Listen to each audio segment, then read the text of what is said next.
एक बार एक जवान आदमी बुद्ध के पास आया और बोला, आप मुझे ऐसी शिक्षा दे जिसे मैं आसान भाषा में समझ सकूं।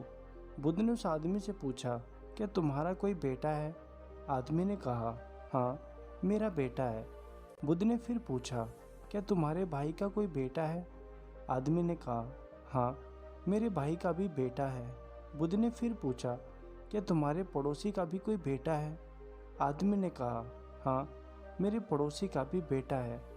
बुद्ध ने कहा, कोई ऐसा इंसान है जिसे तुम पर्सनली तो नहीं जानते, क्या उसका भी कोई बेटा है? आदमी ने कहा, हाँ, उसका भी बेटा है। फिर बुद्ध ने उस व्यक्ति से पूछा, अच्छा बताओ, अगर तुम्हारे बेटे की मृत्यु हो जाए तो तुम्हें कितना दुख होगा? आदमी ने कहा, बुद्ध, मैं आपको नहीं बता सकता कि मैं क्या करूँगा। मेरी तो दुनिया ही खत्म हो जाएगी। महाराज, मैं तो मर ही जाऊँगा। मैं अपना जीवन उसके बिना सोच ही नहीं सकता। बुद्ध ने आगे पूछा, अगर तुम्हारे भाई के बेटे की मृत्यु हो जाए तो तुम्हें कितना दुख होगा? आदमी ने कहा, बहुत दुख होगा, लेकिन उतना नहीं जितना मेरे खुद के बेटे के मरने पर होगा। बुद्ध ने फिर आगे पूछा, अगर तुम्हारे पड़ोसी के बेटे की मृत्यु हो जाए तब तुम्हें कितना दुख होगा? आदमी ने कहा, मुझे तब भी दुख होगा, लेकिन मेरे भाई के बेटे की मृत्यु से कम। भगवान बुद्ध ने फिर आगे पूछा, अगर उस अनजान व्यक्ति के बेटे की मृत्यु हो जाए जिसे तुम जानते तक नहीं, तब तुम्हें कितना दुख होगा? उस आदमी ने कहा, तब मुझे बिल्कुल भी दुख नहीं होगा, क्योंकि मैं तो उसे जानता तक नहीं। फिर बुद्ध ने उससे पूछा, अब ये बताओ, हमारा दुख किस पर निर्भर करता है? उस आदमी ने काफ़ी देर सोचने के बाद कहा, हमारा दुख इस बात पर निर्भर करता है कि हम किसी भी चीज़ से कितना जुड़े हैं और उससे कितना लगाव महसूस करते हैं और उसे किस हद तक अपना मानते हैं, इस बात पर निर्भर करता है। बुद्ध ने कहा, बहुत बढ़िया।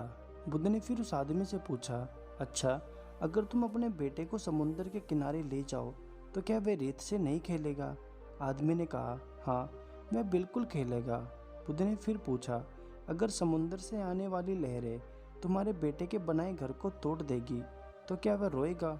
आदमी ने कहा, हाँ, तब वह रोएगा। बुद्ध ने कहा, क्या तुम भी उसके साथ रोओगे? आदमी ने कहा, नहीं, मैं नहीं रोऊंगा। बुद्ध ने पूछा, क्यों? आदमी कहता है, क्योंकि वह बच्चा है। उसे लगता है ये रेत का घर बहुत खूबसूरत है और ये हमेशा बना रहेगा और उसका उस घर से जुड़ाव हो जाता है, लगाव हो जाता है। उसकी भावनाएं उस रेत के घर में रहती है, जबकि मैं जानता हूँ कि वह रेत का घर हमेशा नहीं बना रहेगा। कुछ समय बाद उसे लहरों से टूटना ही होगा। जब वह लहरों से टूटेगा तो मुझे दुख नहीं होगा। बुद्ध मुस्कुराए और बोले, अब तुम समझ गए, हमारा जीवन भी ऐसा ही है। हम जिससे ज़्यादा लगाव रखते हैं और जब वह हमें छोड़कर चला जाता है तो हमें बहुत दुख होता है।